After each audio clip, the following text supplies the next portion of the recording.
it work? When did it start? Anders, my idea of becoming an astronaut my first thoughts were when I was a fighter pilot in Germany in 1959 and 1962. And when I was a kid, a young boy, there was no space program, no astronauts, and I grew up in a small town in South Carolina. And if I'd have told my mama that I was going to walk on the moon one day, mama would have sent me to the psychiatric hospital. So it wasn't a dream, but as I love math and science, and so as at university I fell in love with airplanes, decided I'd go into the Air Force, became a fighter pilot. I soloed in September of 1957, and the very next month, one day after my birthday, Sputnik went up in 1957. So to me, that was the beginning of this, of the adventure and dreaming of space in those early days. And I really admired the first astronauts, also the Soviet cosmonauts.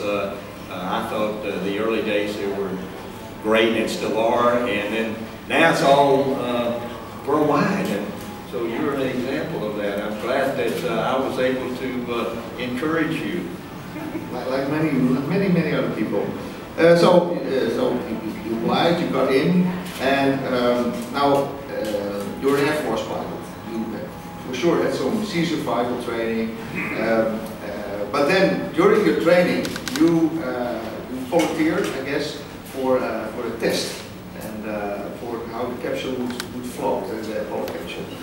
I did some sea survival in Soyuz, of course, and it's not nice to be in a bobbing capsule and do all these things. And you volunteered to do this for 48 hours. Can you say something about that? I must have, Jim Lovell was sort of the commander of this test.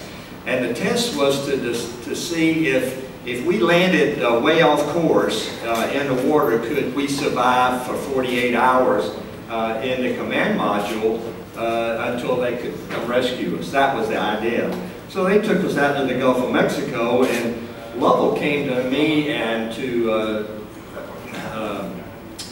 Stu Rusa, a good friend of mine in the space program and Apollo 14 astronaut, and said, would you guys volunteer for this? And well, yeah, maybe it'll give me some chance to get some training in the spacecraft. So I volunteered, as did Stu. Well, that was a big mistake.